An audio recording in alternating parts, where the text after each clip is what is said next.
this video, we are unboxing and demonstrating a short-handle ratchet wrench set.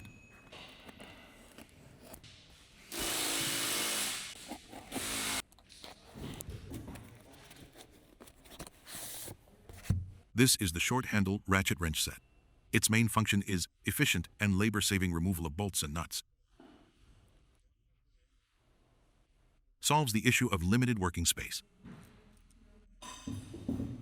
The one with blue quick-release connector is the small ratchet wrench. The one with the yellow connector is the medium ratchet wrench. The red one is the large ratchet wrench. We will use the small ratchet wrench as an example for explanation. Press and hold the blue button on top. Insert the socket to begin removal.